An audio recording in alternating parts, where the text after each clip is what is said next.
മാത്രമല്ല തിരുവല്ലം ഭാഗത്ത് ട്രാഫിക് വളരെ അശാസ്ത്രീയമാണ്. ഈ ഹൈവേയിലോട്ടുള്ള പ്രവേശനവും ഇറങ്ങലും കയറലും ഒക്കെ വളരെ അപകടകരമാണ്. അത് ഇന്ന് നമ്മൾ ശ്രദ്ധയിൽ കൊണ്ടുവന്നു. അപ്പോൾ അടിയന്തരമായി ഒരു ബ്രിഡ്ജ് ചെയ്തുകൊണ്ട് ആ പ്രശ്നം പരിഹരിക്കാമെന്ന് എല്ലാം കൂടി നടക്കും. അവരെല്ലാം ഡിസൈൻ ചെയ്യുന്നത്, അത് നമ്മളല്ല. ഇപ്പം ഞാൻ മുമ്പേ പറഞ്ഞുകൊണ്ടുവന്ന വിഷയം എന്താണ്, ഇത് നമ്മുടെ കേരളത്തിലെ എഞ്ചിനീയർമാർ, കേരള PWDയിലെ എഞ്ചിനീയർമാരല്ല ഇത് ഡിസൈൻ ചെയ്യുന്നത്. അവർ ഒരു ഏജൻസി, ഇപ്പോൾ ഹൈവേ കോൺട്രാക്ട് എടുത്ത കോൺട്രാക്ടറോട് അവർ ഡിസൈൻ ഉണ്ടാക്കാൻ പറയുന്നു, അല്ലെങ്കിൽ ഒരു കൺസൾട്ടനോട് പറയുന്നു, അതിന് അവർ അപ്രൂവൽ കൊടുക്കുന്നു, അവർ പണിയുന്നു. നമ്മൾ കാഴ്ചക്കാരാണ്. കേരളത്തിലെ PWD ഉദ്യോഗസ്ഥരാണ് ചെയ്യുന്നത്. അവരെ ഒന്ന് വിളിച്ചിട്ട് ഒന്ന് പരിഹരിക്കണം എന്ന് പറയും. ഇപ്പോൾ ക്ഷേത്രം മറയരുത് എന്നുള്ളത് അങ്ങയുടെ വികാരമാണ്, അത് നല്ലതാണ്. പക്ഷേ അത് ആര് കേൾക്കാൻ, ആരോടെ പറയുന്നത്? കേന്ദ്ര ഗവൺമെന്റ് വിചാരിക്കണ്ടേ അതിപുരാതന ക്ഷേത്രമാണ്, മറയേണ്ടെന്ന് അവരല്ലേ തീരുമാനിക്കുന്നത്. നമുക്ക് എന്ത് ചെയ്യാൻ പറ്റും? അവർക്കല്ലേ കൂടുതൽ താല്പര്യം എന്നല്ലേ പറയുന്നത്. അവർ തന്നെ എന്താ ചെയ്യാത്തത്? ഞങ്ങളിതിനൊന്നും എതിരല്ല. ഞങ്ങൾ ക്ഷേത്രം മറയുന്നതൊന്നും നല്ല കാര്യമാണെന്ന് പറയത്തില്ല. പക്ഷേ അത് വലിയ വർത്തമാനം അതിനെപ്പറ്റി പറയുന്ന ആളുകളങ്ങ് ശരിയാക്കിയാൽ മതി. അവരത് കറക്റ്റ് ചെയ്യണം. അങ്ങനെ ക്ഷേത്രം, അതിപുരാതന ക്ഷേത്രം, അതിന്റെ ദർശനം മറയരുതെന്ന് തീരുമാനിക്കേണ്ടത് അവരാണ്. ആചാരങ്ങളിൽ അവർക്ക് ആ വിശ്വാസമല്ലേ പറയുന്നത്. ഞങ്ങൾക്കതൊക്കെ ബഹുമാനമുണ്ട്. എല്ലാ ആചാരങ്ങളിലും കേരള സർക്കാരിന്റെ ബഹുമാനമുണ്ട്. എല്ലാവരുടെയും ആചാരങ്ങളെയും എല്ലാ മതവിശ്വാസങ്ങളെയും ഞങ്ങൾ ആദരിക്കുന്നുണ്ട്. പക്ഷേ ഇത്തരം കാര്യങ്ങൾ അവരാണ് ചെയ്യേണ്ടത്. അത് അവരെ ശ്രദ്ധയിലൊന്ന് പെടട്ടെ. നല്ല ഈ ഒരു പത്രസമ്മേളനത്തോടെ അവരുടെ ശ്രദ്ധയിൽപ്പെടും, നല്ലതാണ്. ആരെങ്കിലുമൊക്കെ ഒന്ന് ഡൽഹിയിൽ പോയി പറയുമല്ലോ. നമ്മൾ പറഞ്ഞാലൊന്നും കേൾക്കില്ല, നമ്മൾ ചോദിച്ചാൽ ഒന്നും തരില്ല. കഴിഞ്ഞ ദിവസം ഡൽഹിയിൽ പോയിരുന്നു. പറയുന്നുണ്ടൊന്നും തോന്നരുത്, ഞാൻ വളരെ ക്ഷമയോട് പറയാം.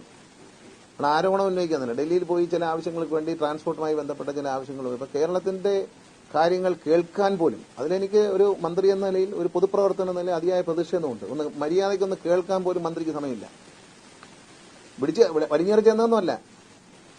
കേരളത്തിലെ ട്രാൻസ്പോർട്ട് മന്ത്രിക്കും ഉദ്യോഗസ്ഥന്മാർക്കും ഒന്ന് കാണണം, ഒരു യോഗം വേണം എന്ന് പറഞ്ഞ് എഴുതി കൊടുത്ത് ഇത്ര മണിക്ക് വന്നോളൂ എന്ന് പറഞ്ഞ് ചെല്ലുമ്പോൾ നമ്മൾ പറയുന്ന കാര്യങ്ങളൊന്ന് കേൾക്കാൻ ഒരു മിനിമം മര്യാദ. നമുക്ക് മധുരം വിളമ്പിയിട്ട് കാര്യമില്ലല്ലോ. ഞങ്ങൾ പറയുന്നൊന്ന് കേൾക്കണ്ടേ? എന്താണ് ഞങ്ങൾക്ക് പറയാനുള്ളത്? ഞങ്ങളൊരു നിവേദനം കൊടുക്കുന്നു. ആ നിവേദനം എന്താണെന്ന് ഞാൻ ഇതിനു മുമ്പ് മന്ത്രിമാരെ കാണാൻ വേണ്ടി ഡൽഹിയിൽ പോയിട്ടുണ്ട്. വാജ്പേയി സർക്കാരിന്റെ കാലത്ത് പോയിട്ടുണ്ട്, മൻമോഹൻ സിംഗ് സർക്കാരിന്റെ കാലത്ത് പോയിട്ടുണ്ട്, മന്ത്രിമാരുമായി ചർച്ച ചെയ്തിട്ടുണ്ട്. പക്ഷേ നിഷേധാത്മകമായ ഒരു രീതി ആദ്യമായിട്ടാണ് കാണുന്നത്. പറയുന്നുണ്ടെന്ന് തോന്നരുത്. ഞാൻ ട്രാൻസ്പോർട്ട് മന്ത്രിയായിരിക്കെ അന്ന് കേന്ദ്രം ഭരിച്ചിരുന്നത് വാജ്പേയി സർക്കാരായിരുന്നു. അന്നത്തെ ഉപരിതല ഗതാഗത വകുപ്പ് മന്ത്രി ഖണ്ഡൂരിയായിരുന്നു.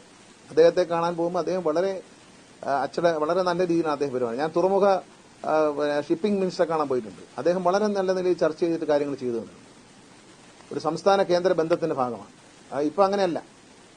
മുഖ്യമന്ത്രി പറയുമ്പോൾ രാഷ്ട്രീയമാണെന്ന് ആരും പറയണ്ട. ഇത് രാഷ്ട്രീയമല്ല. ഞാൻ രാഷ്ട്രീയം മാറ്റി നിർത്തിക്കൊണ്ട് ഞാൻ പറയുന്നു, ഒരു പൊതുപ്രവർത്തകൻ എന്ന നിലയിൽ, ഒരു മന്ത്രി എന്ന നിലയിൽ വളരെ നിഷേധാത്മകമായ ഒരു സമീപനമാണ് കേന്ദ്രമന്ത്രിമാരിൽ നിന്നുണ്ടാകും.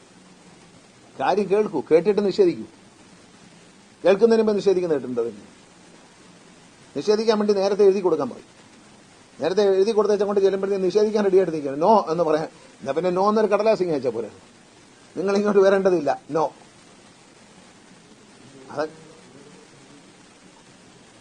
ഞങ്ങൾ ഒരുപാട് കാര്യങ്ങൾ കേരളവുമായി ബന്ധപ്പെട്ട ഉപരിതല ഗതാഗതവുമായി ബന്ധപ്പെട്ട് motor vehicle department, road safety, ഈ സംഭവിക്കുന്ന എൻഫോഴ്സ്മെന്റുമായി ബന്ധപ്പെട്ട് സംഭവിക്കുന്ന അപകടങ്ങൾ, മരണങ്ങൾ, ലൈസൻസിങ്, ഇതിനെക്കുറിച്ചെല്ലാം ഞങ്ങൾ 6 നിവേദനങ്ങൾ കൊടുത്തു. KSRTC സംബന്ധിച്ചും കൊടുത്തു. KSRTCക്ക് പുതിയ വണ്ടികൾ വാങ്ങാൻ സമ്പത്ത് തരണം. കാരണം വെച്ചാൽ 15 വർഷം കഴിഞ്ഞ് എല്ലാ വണ്ടിയും സ്ക്രാപ്പ് ചെയ്യാൻ ഉത്തരവിറക്കുമ്പോൾ അതിനനുസരിച്ച് നമ്മളെ സഹായിക്കണ്ടേ? ഞാൻ മുമ്പേ പറഞ്ഞല്ലോ, പ്രൈവറ്റ് ബസ്സുകാരുടെ കാര്യത്തിൽ പറഞ്ഞു, രാത്രി വണ്ടി ഓടിക്കാൻ പറയുമ്പോൾ നമ്മളൊരു ഒരു ജനാധിപത്യത്തിലൊരു നീതിബോധമുണ്ട്.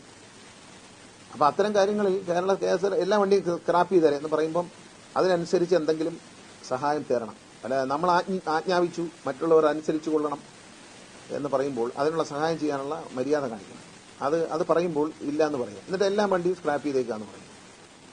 50,000 കിലോമീറ്റർ ഓടാത്ത ഫയർഫോഴ്സിന്റെ വണ്ടി സ്ക്രാപ്പ് ചെയ്യണം. നിങ്ങൾ ആലോചിച്ചു, ന്യായമോ അന്യായമോ? ഫയർഫോഴ്സിന്റെ വണ്ടി എല്ലാ ദിവസം രാവിലെ എടുത്താലും ടൂർ പോകത്തില്ലല്ലോ. പല ഫയർ എഞ്ചിനും 15 വർഷം കഴിഞ്ഞെങ്കിലും 1 ലക്ഷം കിലോമീറ്റർ പോലും തികയാത്ത ഫയർ എഞ്ചിനുകളാണ്. രാവിലെ ഇപ്പം ഓടിച്ചു തീർക്കണം എന്നും പറഞ്ഞ് രാവിലെ ഫയർ എഞ്ചിൻ എടുത്തിട്ട് ഓടിക്കാൻ പറ്റും. പോലീസിന്റെ ബസ്സുകൾ പലതും 1 ലക്ഷം കിലോമീറ്റർ 1.5 ലക്ഷം കിലോമീറ്റർ പോലും ആയിട്ടില്ല. 15 വർഷം കൊണ്ട് എന്താണ് ചെയ്യുന്നത്? ഒന്നുകിൽ എവിടെയെങ്കിലും ഒരു സെക്രട്ടേറിയറ്റിന്റെ മുമ്പ് വരും ക്യാമ്പിൽ നിന്ന്, അവിടെ സമരങ്ങൾ കഴിയുമ്പോൾ വൈകിട്ട് തിരിച്ചു പോകും. മാക്സിമം പോകുന്ന ദൂരം എന്ന് പറഞ്ഞാൽ ക്യാമ്പിൽ നിന്ന് ശബരിമല ഡ്യൂട്ടി ചെയ്തു.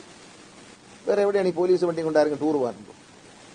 ബസ്സുകളെ 1.5 ലക്ഷം കിലോമീറ്റർ പോലും ആകാത്ത ബസ്സുകൾ കണ്ടം ചെയ്ത് കളയാൻ പറയണം. ഒന്നുമില്ല, അതിനൊരു മെക്കാനിക്കൽ ഡിഫക്റ്റ് ഇല്ല, പൊല്യൂഷൻ പ്രശ്നമില്ല, ഒന്നുമില്ല. പക്ഷെ സ്ക്രാപ്പ് ചെയ്തേക്കുമെന്ന് പറഞ്ഞിട്ട് എല്ലാം സ്ക്രാപ്പ് ചെയ്തു. എന്നാൽ എന്തെങ്കിലും സഹായമുണ്ടോ? ഇതൊക്കെ വളരെ മോശമാണ്. കാരണം ഒന്നും തരില്ല എന്ന് തീരുമാനിച്ചിട്ടുള്ളത്. നമ്മൾ ശരിക്കും കേരളത്തിലെ ജനങ്ങളെ ശ്വാസം മുട്ടിക്കുക എന്നുള്ളത് തന്നെ. ഇത് ബാധിക്കുന്ന ആരെയാണ്? ഭരിക്കുന്ന സർക്കാർ മാറി മാറി വരും, പക്ഷേ ഭരണകർത്താക്കളും മാറി മാറി വരും. പക്ഷേ നമ്മൾ ഇത്തരം കാര്യങ്ങളിൽ ഒരു കേന്ദ്ര സംസ്ഥാന ബന്ധത്തിൽ ഒരു ചെറിയ മര്യാദയാകാം. അത് പറയേണ്ടി വന്നതിൽ വലിയ ഖേദമുണ്ട്. കാരണം ഞാനതിന്റെ അനുഭവം നേരിട്ട് അനുഭവിച്ചുകൊണ്ട് ഞാൻ പറഞ്ഞു. ആരായാലും അത് മതിയുണ്ട്. ഈ ഒരു കലത്തിലിരിക്കുന്ന ചോറെല്ലാം ബന്ധമെന്ന് ഞാൻ 1 or 2 ചോറെടുത്ത് എനിക്ക് നോക്കിയാൽ എല്ലാം കൂടി വാരി ഞെക്കണ്ട. മനസ്സിലായി? അതൊക്കെ വളരെ ഒരു കേരളത്തിൽ താമസിക്കുന്ന ഒരു പൗരൻ നിലയിൽ ഞാൻ പറഞ്ഞല്ലോ, വാജ്പേയി സർക്കാരിന്റെ കാര്യത്ത് ഞാൻ ഈ 2 മന്ത്രിമാരെ കാണാൻ പോയിട്ടുണ്ട്. അവരുടെ സമീപനം വളരെ മാന്യമായിരുന്നു, അവരുടെ മറുപടി വളരെ നല്ലതായിരുന്നു. അവരുടെ രാഷ്ട്രീയം പറയുകയല്ല. അത് കഴിഞ്ഞ് മൻമോഹൻ സിംഗ് സർക്കാരിന്റെ കാലത്ത് ഞാൻ പോയിട്ടുണ്ട്. വനമന്ത്രിയായിരിക്കെ ഞാൻ പലപ്പോഴും ജയറാം രമേശ് അടക്കമുള്ള മിനിസ്റ്റേഴ്സിനെ കാണാൻ പോയിട്ടുണ്ട്. അവരുടെ രീതികൾ വളരെ നല്ലതായിരുന്നു. കാണും, ഉണ്ടാകുമല്ലോ, തീർച്ചയായിട്ടും ഉണ്ടാവും. പക്ഷെ ഞാനതൊക്കെ തുറന്നു പറഞ്ഞെന്നേ, നമ്മൾ അറിയണമല്ലോ. ഞാൻ പറഞ്ഞല്ലോ, 2 മന്ത്രിസഭയുടെ കാലത്ത് ഞാൻ മന്ത്രിയായിരുന്നുണ്ട്. വാജ്പേയി സർക്കാരിന്റെ കാലത്ത് കേരളത്തിലെ ഗതാഗത മന്ത്രിയായിരുന്നു, മൻമോഹൻ സിംഗിന്റെ സർക്കാരിന്റെ കാലത്ത് വനം മന്ത്രിയായിരുന്നു. ഈ 2 സമയങ്ങളിലും ഞാൻ പോയിട്ടുണ്ട്. ഇത് 3ാമത്തേതാണ് ഞാൻ പോകുന്നത്. 3ാമത്തെ അനുഭവം വളരെ വളരെ വേണ്ടാന്നൊരു സമീപനം. നമ്മൾ ഇങ്ങോട്ട് വരണ്ട എന്ന് പറയും, തരില്ല. കൊച്ചു പിള്ളേരൊക്കെ പറഞ്ഞു ഞാൻ നിനക്ക് തരില്ല എന്ന് പറഞ്ഞു. ആ നിലയിൽ കാണരുത്. ഇത് ഒരു രാജ്യം ഭരിക്കുന്നവരാണ്, പക്വത, നമ്മളെക്കാളൊക്കെ പക്വതയും കാര്യങ്ങളും വേണ്ടവരാണ്. ഇപ്പൊ നമ്മളൊരു മന്ത്രി എന്ന് പറയുന്നത് നമ്മളെ കാണാൻ പല ആൾക്കാരും വരും. അവർ വരുമ്പോഴേ പറ്റൂല ഇറങ്ങിപ്പാൻ പറയുമായിരുന്നു. ഇന്നും നോക്കാം, കൺസിഡർ ചെയ്യില്ല എല്ലാവരും. കൺസിഡറേഷൻ ഒക്കെ വേണം. അതൊക്കെ ഒരു സാമാന്യ മര്യാദയുടെ ഭാഗം കൂടിയാണ്. ഓപ്പോസിഷനോടുള്ള ഒരു പൊളിറ്റിക്കൽ റെസ്പെക്ട് കുറവായിരിക്കും, അത് പാടില്ല. പ്രതിപക്ഷ ബഹുമാനം എന്ന് പറഞ്ഞൊരു മര്യാദ എല്ലാവരും പുലർത്താറുണ്ട്. കേരളത്തിലെ എല്ലാ ഇന്ത്യയിലെ ഏത് രാഷ്ട്രീയക്കാര്യങ്ങൾ എടുത്തു നോക്കൂ, അവരെല്ലാവരും പ്രതിപക്ഷ ബഹുമാനം പുലർത്തും. അതിലൊരു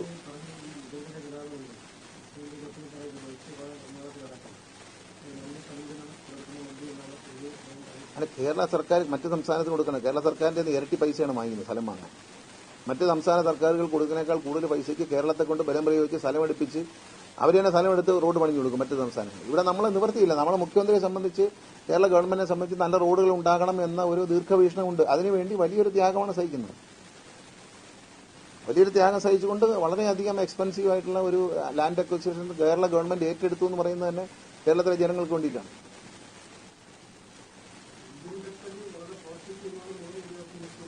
ഞാൻ എന്റെ അനുഭവം പറഞ്ഞു. അത് നിതിൻ ഗഡ്കരി എന്ന വ്യക്തിയെക്കുറിച്ചല്ല എന്റെ പരാതി. എന്തുകൊണ്ടാണ് അങ്ങനെ ഒരു ആലോചന എന്നാണ്. അദ്ദേഹത്തെ വ്യക്തിപരമായി അദ്ദേഹത്തെ അധിക്ഷേപിക്കാൻ ഞാനാരാ? അദ്ദേഹത്തിന്റെ കുറ്റം ഞാൻ പറഞ്ഞില്ല. പക്ഷെ നമ്മളെ കൊടുക്കുന്ന ഒരു കാര്യത്തിൽ തുടക്കത്തിൽ തന്നെ ഒരു നെഗറ്റീവ് പരിഗണിക്കാം എന്ന് പറഞ്ഞിട്ട് നിങ്ങൾ റിജക്ട് ചെയ്തു. പരിഗണിക്കുന്നതിന് മുമ്പേ എടുത്ത് കൈ കിട്ടുമ്പോൾ വായിച്ചു പോലും നോക്കാതെ റിജക്ട് ചെയ്യുന്ന എങ്ങനെ? ഇത് വായിച്ചു നോക്കണ്ടേ? കഴിക്കുന്ന പേപ്പറൊന്ന് വായിച്ചു നോക്കിയിട്ടുണ്ട് റിജക്ട് ചെയ്യാൻ. അതിലൊക്കെ വിഷമമുണ്ട്. ആര് മോശമെന്ന ഒരു വ്യക്തിപരമായിട്ട് എന്താ അദ്ദേഹത്തെ പറ്റിയൊന്നും പറഞ്ഞു ഞാൻ പറയത്തുമില്ല. അദ്ദേഹത്തെ പറ്റി വ്യക്തിപരമായ മോശമായി പറയാനില്ല, പറഞ്ഞതേ ഉള്ളൂ. ഇതൊക്കെ വളരെ മുഖ്യമന്ത്രി കഴിഞ്ഞ ദിവസം വളരെ രോഷത്തോടുകൂടി അദ്ദേഹം പറഞ്ഞ വളരെ ശരിയാണ്. കേരളത്തിന്റെ കാര്യങ്ങൾ പറയുമ്പോൾ ഒരു വലിയ അവഗണന. ഞാനൊന്ന് ചോദിക്കട്ടെ, ഒറ്റ ചോദ്യത്തിന് ഒരു സംശയം ചോദിക്കാൻ അറിയാൻ വേണ്ടി ചോദിക്കുന്നു. ഈ തമിഴ്നാട്ടിൽ കൊടുങ്കാറ്റും മഴയും ദിവസങ്ങൾക്കുള്ളിൽ ആനുകൂല്യം അനുവദിച്ചു. കേരളത്തിൽ ഇത്രയും വലിയൊരു ദുരന്തം വയനാട്ടിൽ നടന്നിട്ട് നമ്മളിപ്പോഴും സമരം ചെയ്യുകയും രാജ്ഭവൻ മാർച്ച് നടത്തുകയും ഒക്കെ ചെയ്ത് പോകേണ്ടത് എന്തുകൊണ്ടാണ്? അതെന്താ അതിന്റെ രഹസ്യം എന്നൊന്ന് പറഞ്ഞു തന്നാൽ നന്നായിരുന്നു. ഈ പറയുന്ന ന്യായം എന്തോ, ഇവിടുന്ന് കൊടുക്കുന്ന കടലാസ്, എന്ത് കടലാസ്? ബഹുമാനായ പ്രധാനമന്ത്രി കേരളത്തിൽ വന്നു, നല്ല ഫോട്ടോ സെഷനൊക്കെ വയനാട്ടിൽ വെച്ച് നടത്തി, കുഞ്ഞുങ്ങൾക്ക് ഉമ്മയെ കൊടുത്ത ഉമ്മയുടെ കാശിന് കൂടി നമ്മൾ ടാക്സ് കൊടുക്കേണ്ടി വരും, പൈസ കൊടുക്കേണ്ടി വരും. അദ്ദേഹം വന്ന ചിലവെന്നല്ല, അദ്ദേഹം ഫോട്ടോ സെഷൻ നടത്തി, എല്ലാവരുടെ ഫോട്ടോ എടുത്തു, ആശുപത്രി കയറി ഉമ്മ വയ്ക്കുന്നു, കെട്ടിപ്പിടി. ആ കുഞ്ഞുങ്ങൾ, പിഞ്ചു കുഞ്ഞുങ്ങൾ, ഇത്രയും ഒരു മുത്തശ്ശന പ്രായമുള്ള ഒരു വ്യക്തി, ഒരു രാജ്യത്തിന്റെ ഭരണാധികാരി വരുമ്പം അവരെങ്കിലും പ്രതീക്ഷിച്ച് കാണൂലേ എന്തെങ്കിലുമൊക്കെ ഒരു സഹായം കിട്ടുമെന്ന്? നമ്മളെയൊക്കെ അങ്ങ് മറക്കും. അവരെങ്ങനെ ആ കുഞ്ഞുങ്ങള് ഉമ്മയൊക്കെ വെച്ച് സലാമൊക്കെ വെച്ച് തൊട്ട് തലവരി കാലിലും തലയിലൊക്കെ തലോടി. അപ്പൊ ആരെങ്കിലും മുത്തശ്ശൻ വന്നു കാണാൻ, അദ്ദേഹം ഇന്ത്യയുടെ പ്രധാനമന്ത്രിയാണ്, അദ്ദേഹം ഞങ്ങൾക്ക് എന്തെങ്കിലും, അച്ഛനും അമ്മയും എല്ലാം നഷ്ടപ്പെട്ട്, വീട് നഷ്ടപ്പെട്ട് റോഡ് നിൽക്കുന്ന പെരുവഴി നിൽക്കുന്ന ഞങ്ങളെ ഒന്ന് സഹായിക്കും എന്ന് ആ കുഞ്ഞുങ്ങൾ ആഗ്രഹിച്ചെങ്കിൽ, ഞങ്ങളാരും പറഞ്ഞിട്ടല്ലല്ലോ ആഗ്രഹിച്ചു.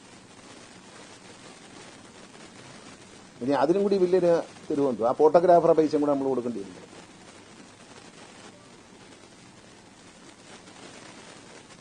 മല കയറാൻ പോയ ബാബുവിനെ എടുക്കാൻ വന്ന പൈസയ്ക്ക് വരെ ബില്ല്. ഏതാ പാലക്കാട്ട് മല കയറാൻ പോയി കുടുങ്ങിപ്പോയ ബാബുവിനെ നോക്കാൻ വേണ്ടി ഹെലികോപ്റ്റർ വന്നു, അതിന്റെ വരെ പൈസ നമ്മൾ കൊടുക്കണം.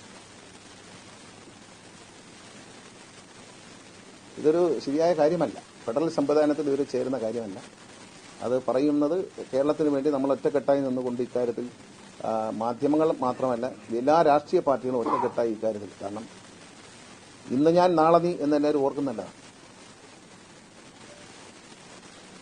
ഇത് സർക്കാരിനോടുള്ള വെല്ലുവിളിയല്ല, കേരളത്തിലെ ജനങ്ങളുള്ള വെല്ലുവിളിയാണ്.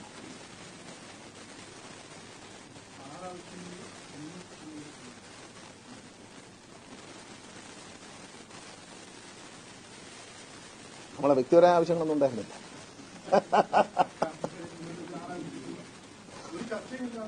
എന്ത് ചർച്ച? നമുക്ക് ഇരിക്കാൻ കസേര തന്നു, മന്ത്രി ഒന്നും ഇരിക്കണ്ടേ?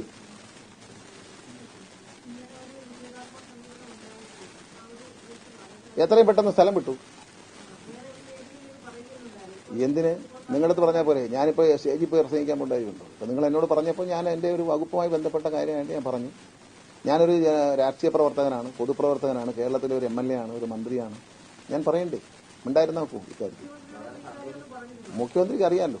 അതുകൊണ്ടാണല്ലോ അദ്ദേഹം പ്രസംഗിക്കുമ്പോൾ വളരെ ശക്തമായ ഭാഷയിൽ അദ്ദേഹം പറഞ്ഞല്ലോ. ഫോട്ടോ എപ്പോഴും നല്ലതല്ലേ? വയനാട്ടിൽ വന്ന പ്രധാനമന്ത്രിയുടെ ഫോട്ടോ എല്ലാം സുസ്മേരവദനമല്ലായിരുന്നു, അല്ലായിരുന്നു? നല്ല ഫോട്ടോ അല്ലായിരുന്നു, സൂപ്പർ പോസ്റ്റോ അല്ല? അദ്ദേഹം ഉണ്ടായിരുന്നു, അദ്ദേഹത്തിന്റെ കൂടെ കേരളത്തിൽ നിന്നുള്ളൊരു കമാൻഡോ ഉണ്ടായിരുന്നു, എല്ലാവരും ഉണ്ടായിരുന്നു. ജമ്പൂട്ടൊക്കെ ഇട്ട് കമാൻഡോസൊക്കെ കൂടെ.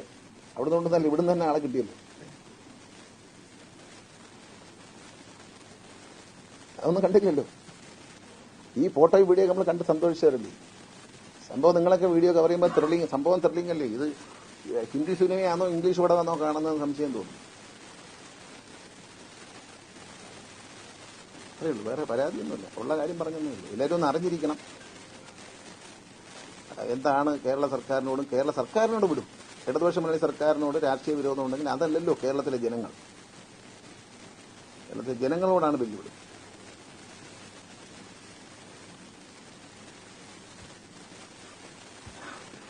വേറെ എന്തെങ്കിലും പറയുള്ളൂ?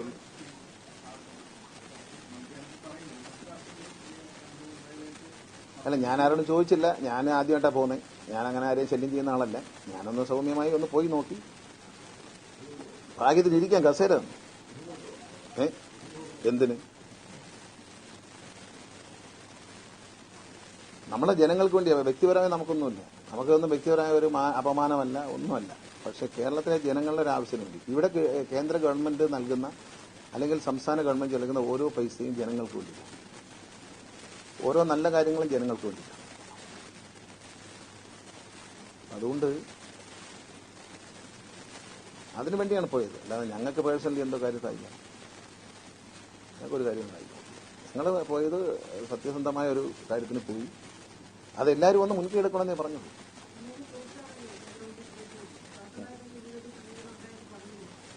ഓ, അങ്ങേര് പറഞ്ഞിട്ട് തന്നെ അവിടെ കേൾക്കുന്നില്ല. പിന്നെ അവർക്ക് തന്നെ വലിയ വിലയില്ല. പിന്നെ നമുക്ക് തൃശ്ശൂരേക്ക് ഒന്നും ചോദിക്കുന്നില്ല, കിട്ടുന്നില്ല. അതിനെപ്പറ്റി ആർക്കും അഭിപ്രായമില്ല. എയിംസൊക്കെ തുടങ്ങിയ അപ്പൊ പിന്നെ അവര് തന്നെ ബുദ്ധിമുട്ടിക്കും, നമ്മൾ അവരെ ബുദ്ധിമുട്ടിക്കാൻ കൊള്ളാവും. അത് കേരളത്തിലുള്ള സമീപനം ശരിയല്ല. ട്രാൻസ്പോർട്ടിനുള്ള നിൽക്കട്ടെ. സമീപനം നേരിട്ട് അനുഭവിച്ചപ്പോൾ അത് പറയാതിരുന്നിട്ട് ഇരുട്ടത്തേട്ട അടി പോലെ മിണ്ട അടക്കേണ്ടായിരുന്നുണ്ട്. സ്വന്തം കാര്യത്തിലൊന്നും അല്ലല്ലോ പോയി.